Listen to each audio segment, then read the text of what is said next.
We've been prisoners at St. Jude since 1995. 27 years. 27 years, thank you. We've been Catholics all our lives.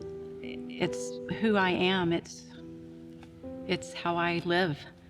We like to say it's not our religion, it's our way of life. Exactly. We actually just found St. Jude as we were driving down the highway, and we saw this big church out in the field at the time. There weren't buildings or anything, and we said, that looks kind of like a Catholic church to us. Let's go over there and see what that is. And it turned out it was St. Jude, and that was really been here ever since. Our children know every part of this church.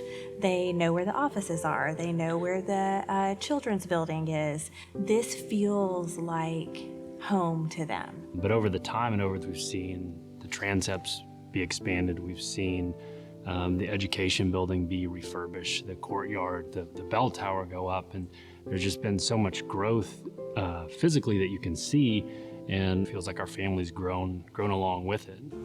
We moved here in 2018 in the summer, after we finally moved into the new house that we were in. She went on the internet and looked at all the ministries in the different parishes, and she realized that this one has all the ministries that we need. So stewardship isn't only just money, the money we give. It's the time, it's the love we give to the church, trying to live a life of devotion. We take education very seriously. We taught at the religious education classes, both in the first and second grade, and then in the high school. Bob does tutoring. I also give an hour of my time during their RE time to also be a catechist. In the beginning of the school year, around August and September, they're always asking for more volunteers, more catechists, more catechist aides. I have taught religious education here for 15 years. It's a beautiful feeling to see now, high school graduates. I feel like I'm passing it on, that excitement, that love of your faith. So Cleta and I have 9 kids, and it was a struggle at times to provide for them.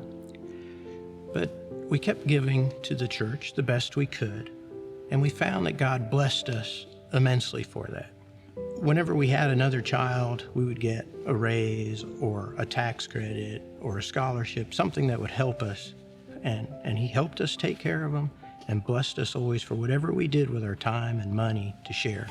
It's interesting, stewardship took on a new meaning when Father Tim had the vision for this church. He told us the story of the good steward, and he said that the steward was the servant of the master who was left with the keys when the master would leave. And so as good stewards, we have this wish to please our master and use those keys to open up our treasures and give to others.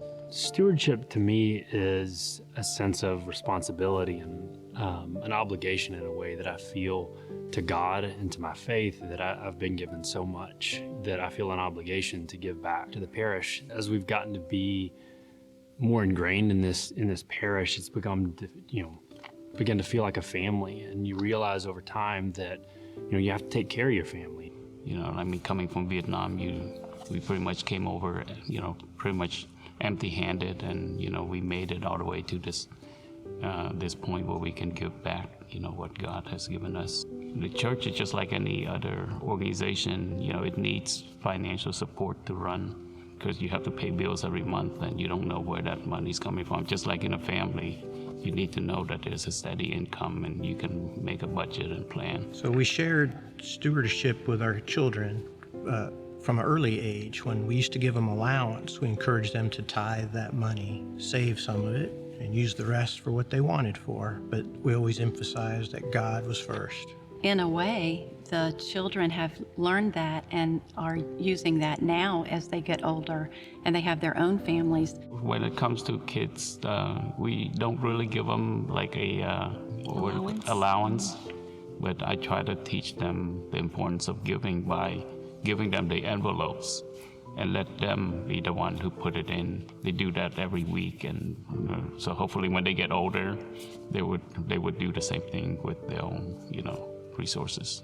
We have several opportunities to serve at the church through the Hope program, and then I always encourage the kids to come with me and go as a family to participate in the Hope events. I talk to my kids about life, how how things work, how bills get paid, and you have some that you're going to spend, some that you're going to invest and save, and say, okay, you got $10 for watching the neighbor's dog. At least the way, or a portion of that, is something that we want to give back, and that's something that me and Mom do, and we teach our kids about, and we talk about it, and we say, this is how the building gets built. We have an obligation to support things that mean so much to us, and our parish is part of that. There are times where we want to make sure that the nursery workers are taken care of, and there are times that we want to make sure that the school in Honduras is supported, or the building campaigns, or new air conditioners, or things like that. Hopefully through our modeling and our conversation with them about giving to the poor, and giving to your parish is part of that. Being benevolent, in giving of your resources is so important, not hoarding it for yourself. And you see the joy in them. It does make a difference to your children. They do see it and pick up on it. When we first started giving, it was just a little bit, but it was a little bit every single week. I looked forward to that Sunday morning when I could write the check and put it in and give it in the basket as it passed through the church. And as things got better for us, then I could give a little bit more and a little bit more. And it just always, it feels good because it was just such a blessing to give it and see what can be done if we all pool our money together. I mean, we look at this beautiful church that we have now, which we could never have done by ourselves. But if everybody gives a little bit, and then look what we can do. It makes you feel like you're doing something good for the community, for everybody. It makes you happy, right? Yeah. When we're fulfilling our part of the bargain with God, that it makes me feel my faith more fully. It's not just that I'm coming to Mass and being replenished, but I'm an active part in my faith, and I'm living that out in every aspect of it. You see the impact that the parish can have on people's lives, just like it's had on ours, and you want to be a part of that, and you want to help make sure that it happens for the next people and the next people, so that when the next family shows up driving down the highway, there's something for them to join and to be a part of.